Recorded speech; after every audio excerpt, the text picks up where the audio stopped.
ពុទ្ធទាំងសរណង្គច្ឆាមិខ្ញុំព្រះករុណាសូមដល់នៅព្រះពុទ្ធជាទីពឹងធំវាំងសរណង្គច្ឆាមិខ្ញុំព្រះករុណាសូមដល់នៅព្រះធូជាទីពឹងសង្ឃាំសរណង្គច្ឆាមិខ្ញុំព្រះករុណាសូមដល់នៅព្រះសង្ឃជាទីពឹងជីវិតដែលយើងគិតថាជារបស់យើងកើតឡើងហើយវាក៏រលាយចែកតាមគ្នាសេចក្តីស្រឡាញ់ក៏មិនអាចកាន់កាប់ទៀតត្រូវមួយវាប្រែបាត់ទុកតែកំជាប់តាមយើងរកសូរទាំងមកយើងខ្លាចការបាត់តែអ្វី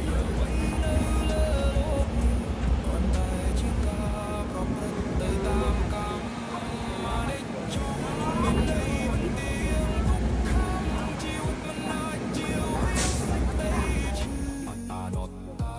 គឺមិនមែនខ្លួនយើងទាំងអស់កើតឡើងហើយរលត់ទៅវិញពាក្យថាត្រីលក្ខcònមានន័យជ្រាលជ្រៅជួយបង្ហាញផ្លូវចេញពីវាលវត្តដាក់សង្សារអ្វីកើតឡើងព្រោះមានបច្ច័យរបស់វាដល់ពេលវេលាវាក៏បាត់រលាយបាត់វិញ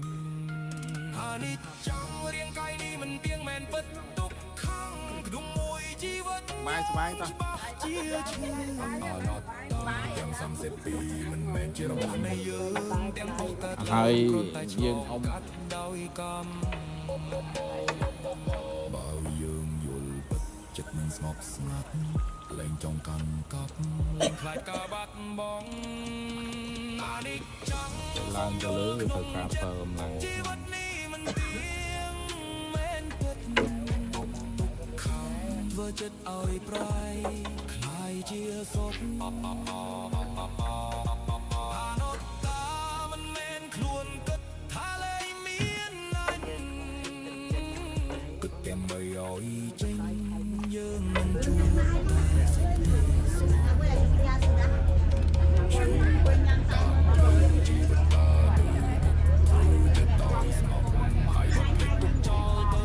បាសាក់ត្រឹមមកពីមុខសូមឲ្យរំលងបាសាក់ត្រឹមមកពីក្រោយខ្នងសូមឲ្យបាសាក់ត្រឹមមកពីឆ្ងាយសូមឲ្យខ្លាយ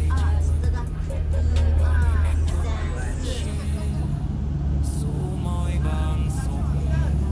ជីវិតចង់ធ្វើរាល់ការពិតសូម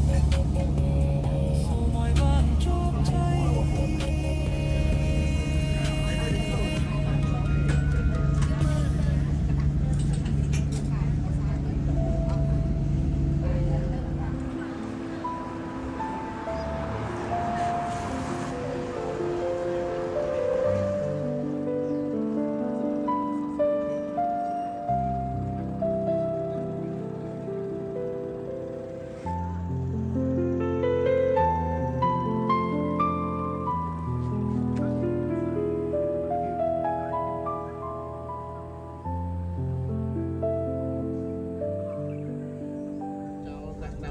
Namអីទៅគាត់ហៅគេទៅឆាត់លេទៅ